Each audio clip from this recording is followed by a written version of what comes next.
The following segment is sponsored by Disruption Advisors. What if I told you that disruption isn't always a bad thing? Whitney Johnson is here to share more about this and tips for smart growth. Whitney, welcome to the show. Very happy to be here. This is fascinating to me because the minute I hear the word disruption, I want to run away from it because it sounds negative. But you actually say it can be effective, and you have some personal examples. Can you talk to us about this? Yeah, so disruption is a low-end product or service that eventually upends an industry, like Tesla did. But my view is that it actually starts with people. It's not just about products and services. Okay. And so my story is that I graduated from college, moved back east with my husband so he can get a graduate degree. Right. But I was absolutely terrified. So for the first week, I wouldn't go anywhere by myself. But eventually, I had to leave our 19th floor apartment and get a job because we needed to eat. As we have to. Because I am a music major, naturally I go to Wall Street. Of course, that's just the natural progression. Exactly. But because I've never set foot in a business course, I start as a secretary. Okay.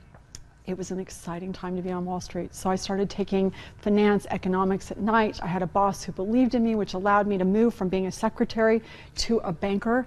And I wouldn't have known to call it this then, but this was really the beginning of me disrupting myself, of disrupting my mindset of what I thought was possible.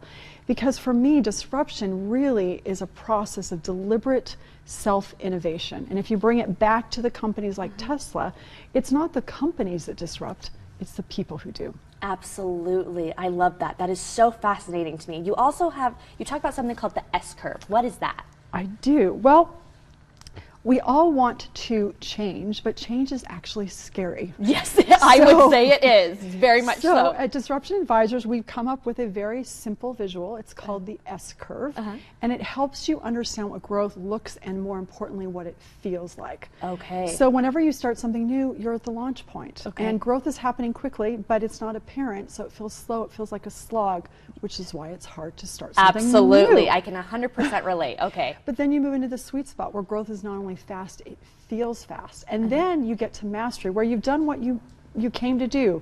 You may have wanted to learn how to bake. You may have wanted to learn yoga. You may have wanted to learn how to sleep in public without snoring. Whatever it is, Love it. Yes. You have accomplished that. And so now you say to yourself, well, if I want to keep growing, because learning is the oxygen of human growth, I have to disrupt myself and start over. I love that. That is absolutely fascinating, and it's so easy to grasp, and it makes change not quite as scary. Really fast, you have a podcast. Tell us about that.